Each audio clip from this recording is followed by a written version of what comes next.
250 casques pour appuyer la Nazer dans sa mission de sensibilisation du port du casque. C'est le geste du comité des compagnies des assurances du Mali. À suivre les détails dans ce journal avec Souleymane Sidibé. Et oui, la sécurité routière.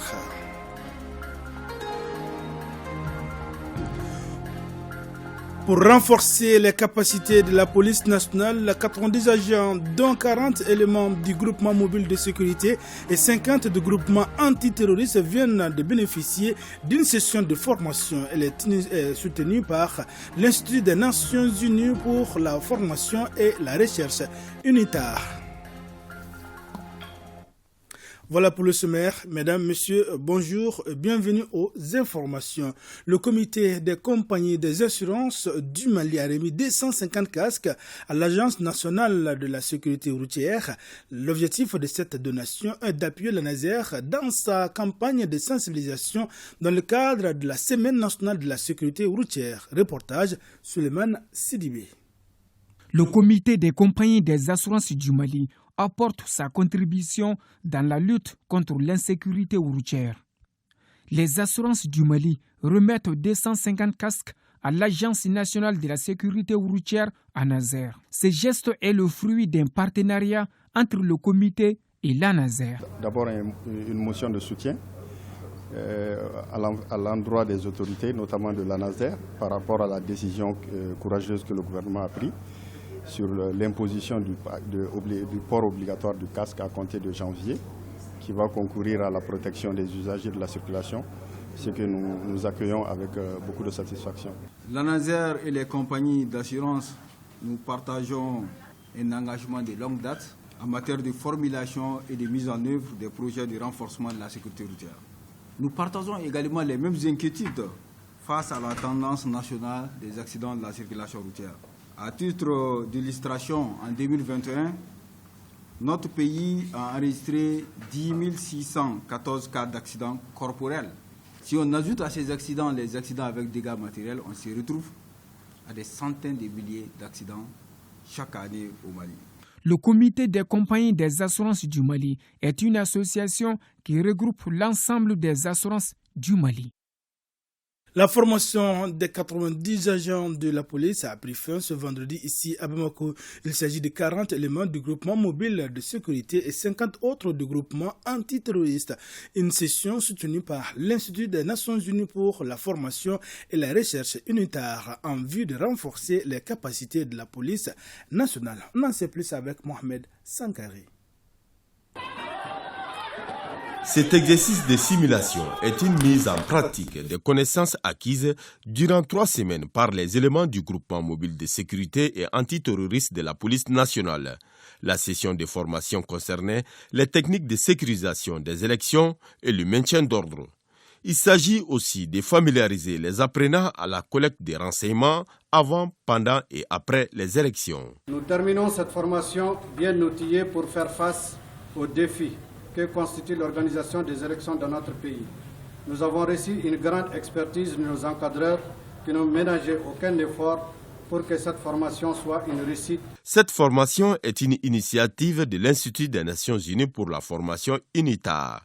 Elle vise à renforcer les capacités de la police nationale face aux défis de la lutte contre le terrorisme et la bonne organisation des élections. Je puis vous assurer de la disponibilité sans faille et d'un accompagnement à chaque fois que le besoin se fera à travers l'Institut des Nations Unies pour la recherche et la formation et également l'école de maintien de la paix en vue de renforcer les capacités de toutes les unités de la police nationale, aussi sans oublier les autres forces de sécurité. M'adressant aux stagiaires, j'ose croire que les techniques apprises durant ces 3 semaines ont été bien assimilées et qu'elles vous serviront dans vos futures missions au Mali. La remise des attestations aux participants et la séance de démonstration sur la sécurisation des élections ont été également des moments forts de cette clôture de formation. Pour la résilience climatique et la cohésion sociale au Mali, un atelier préparatoire sur la semaine de l'innovation autour des technologies adaptées pour les solutions climatiques à travers la promotion des énergies renouvelables et la digitalisation a été initié. Il est organisé par Mali Folk Center Nieta et s'inscrit dans le cadre du projet d'innovation par la digitalisation, la promotion des emplois verts et des énergies renouvelables. Reportage Salim Konati. Des entrepreneurs, des représentants d'ONG, associations et banquiers sont autour de la table. Organisée par le Mali Folk Center Nieta, l'initiative consiste à créer un espace d'échange entre les différents acteurs du secteur de l'innovation et contribuer à l'organisation de la semaine de l'innovation prévue pour le premier trimestre 2023 à Bamako. C'est les initiatives individuelles qui font avancer un pays. Et ces initiatives au Mali, parce qu'on a une population qui est très jeune, très dynamique, et il y en a beaucoup. Et souvent, malheureusement, beaucoup de ces jeunes, avec de très bonnes initiatives, ne savent pas, à partir de l'idée ou à partir des prototypes, comment avancer et comment aller de l'avant. Et c'est pour cela que Mali Folk Center, avec l'appui de l'ambassade de la Suède, donc, a initié le projet Innovreg. Et dans ce projet, il y a une semaine qui est consacrée, c'est-à-dire à ces jeunes talents, à ces jeunes champions. Et pour pouvoir les mettre, c'est-à-dire d'abord les amener à la lumière, les faire voir et les mettre en contact avec les différents acteurs qui sont les services techniques de l'État, qui sont les collectivités territoriales, qui sont aussi les investisseurs, les banques.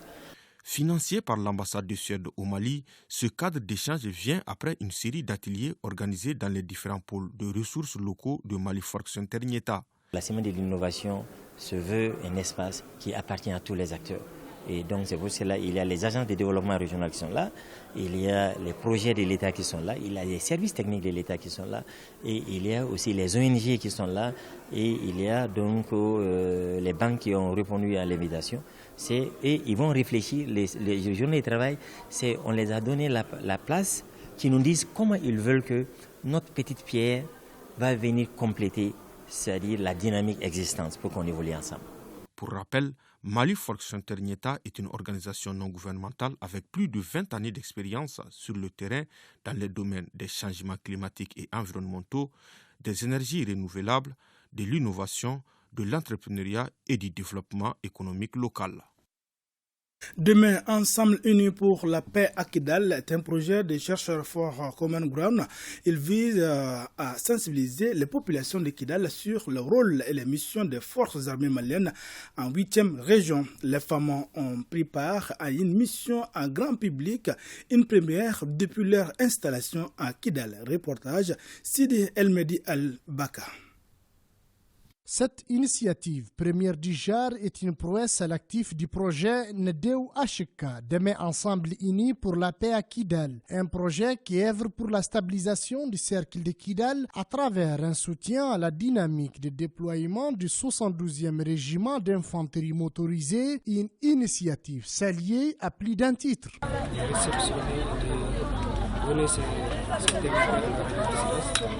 Qui permettra de couvrir les droits du cercle de vie, qui permettra aussi de soutenir les efforts de la cohésion sociale à travers la communication, à travers la radio distance qui est l'une des principales radios communautaires du cercle de vie. Le projet Ndeu Ashika a aussi remis des équipements dont un émetteur à la radio Tisdas de Kidal. Tout d'abord, nous remercions notre partenaire cherche, Common Ground ici à Kidal, qui sont eux que nous avons approchés.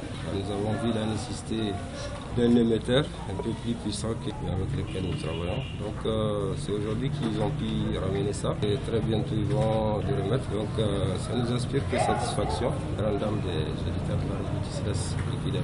Pour soutenir cette campagne, le projet Ndeu Ashika a organisé une table ronde inclusive avec la participation des ambassadeurs de la paix, notamment sur des sujets en lien avec les BATFAR ainsi que les préoccupations et les attentes des populations des communes de Kidal.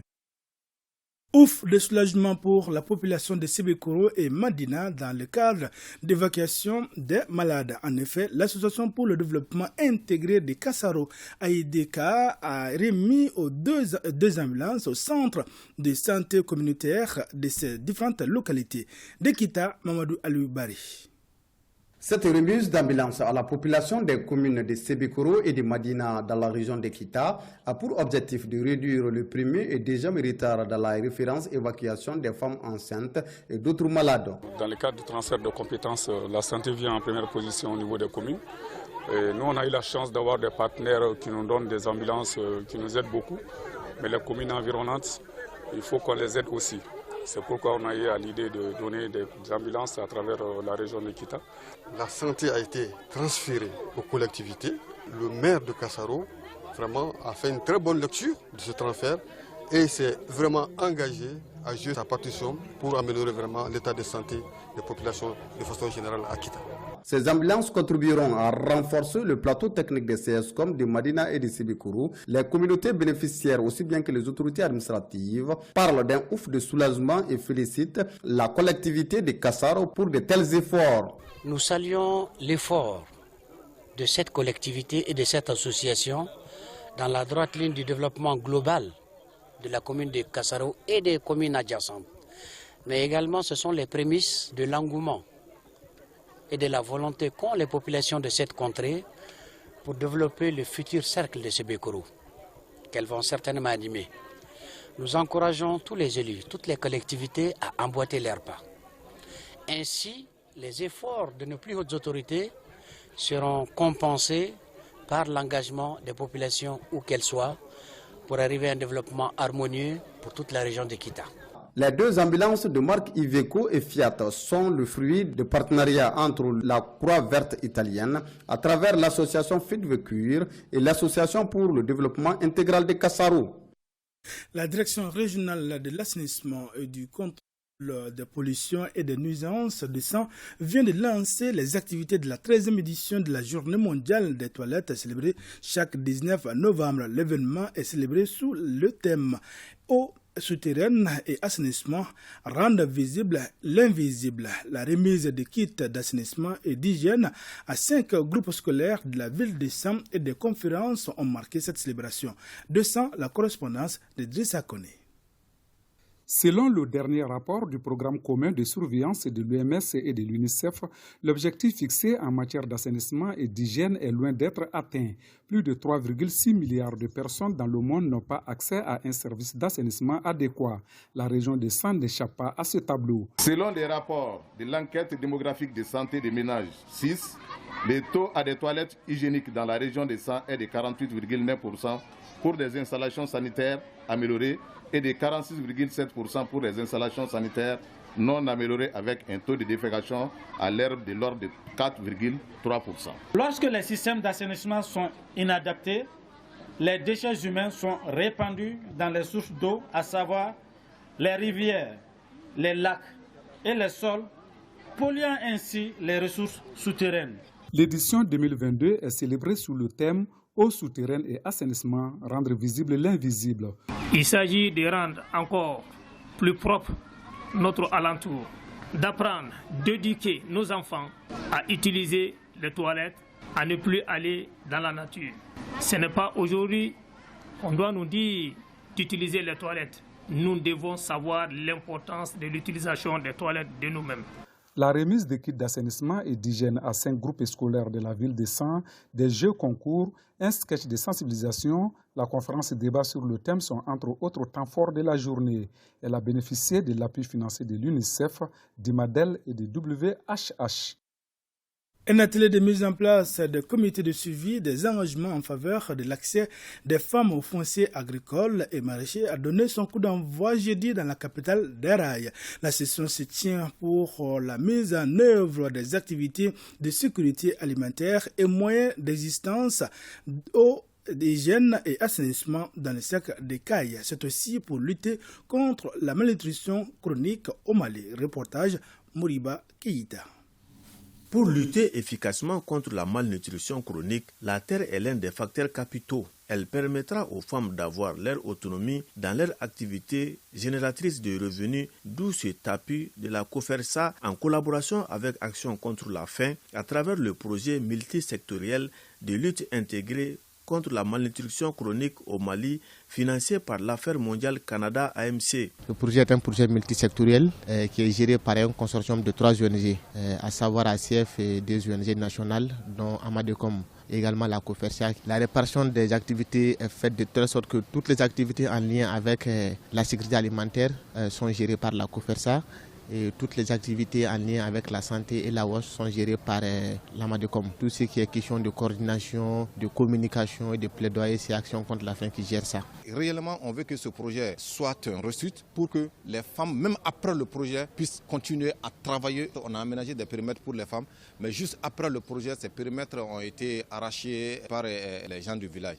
Donc pour éviter tout ça là, nous aimerons réellement dans ce projet que après les 5 ans du projet, que les terres-là qu'on va aménager pour les femmes puissent rester pour les femmes. Cet atelier vient à point nommé vu que les femmes jouent un rôle très important dans nos quotidiens et au développement de nos familles, dira Hamadou Kassogué, premier adjoint au préfet du cercle de Caille. Elles méritent d'être accompagnées par les autorités locales et communautaires et partenaires techniques et financiers que nous sommes aujourd'hui. C'est dans ce cadre que la COFERSA, en collaboration avec Action contre la faim à travers des projets multisectoriels de lutte intégrée contre la malnutrition chronique au Mali, financés par les Affaires mondiales Canada sur une durée de 5 ans. Rappelons que ce projet agira sur 3 causes majeures, à savoir l'accès à des soins adéquats, à un environnement salubre et à une alimentation adaptée. Restons toujours à Caille. La salle de conférence du gouvernement a servi de cadre vendredi dernier pour la session du comité régional d'orientation et du suivi des actions de développement. Cette rencontre permettra de garantir les prêts contractés par les collectivités pour leur financement et investissement. Compte rendu signé Kaba Diara. Cette rencontre de l'Agence nationale d'investissement des collectivités territoriales a pour objectif de gérer les subventions affectées à la réalisation des investissements locaux entrepris sous maîtrise d'ouvrage des collectivités territoriales et de garantir certains prêts contractés. L'année dernière, parmi les 15 communes, j'ai été choisi deuxième meilleure collectivité à recevoir 35 millions. Kita a eu 3 communes, la commune Namala-Guimala, la commune de Bengadi-Fouyan et la commune de Kenegwe. Ces communes ont bénéficié 35 millions par leur performance après la visite de la Cour suprême. Pour la mobilisation de ces ressources, les collectivités territoriales ont soumis 24 dossiers de demande de financement. La KfW, qui est notre partenaire stratégique, a bien voulu nous accompagner en octroyant à 5 communes de la région une enveloppe de 386 927 515 francs. Et ces communes, ces collectivités sont, il y a la commune rurale de Bamaflé, la commune rurale de Djokeli, la commune rurale de Walia, la commune rurale de Senko et le conseil de cercle de Kita. Les ressources allouées au financement de ces 4 projets sont d'environ 4 millions d'euros. Les études de faisabilité sont en cours. L'État et ses partenaires, à travers l'Agence d'investissement des collectivités territoriales en ICT, ne ménageront aucun effort pour accompagner les collectivités territoriales afin d'asseoir les meilleures conditions de développement local. Rappelons que sur 13 collectivités qui ont postulé, seules 4 ont été retenues pour la région des Cailles. Un mot de sport avant de boucler cette édition. Coupe du Monde Qatar 2022, les matchs de poule deuxième journée continuent dans les groupes E et F. À suivre sur ORTM 1, la rencontre Espagne-Allemagne à partir de 19h. Sur le plan national, le derby du football malien, les classicos du Luba AC Stade malien de Bamako comptent de la 3e journée en retard. C'est tout à l'heure à partir de 16h au stade Modibo Keïta. Et voilà, c'est ce qui met fin à ce journal. Merci de l'avoir suivi. Excellente journée à toutes et à tous.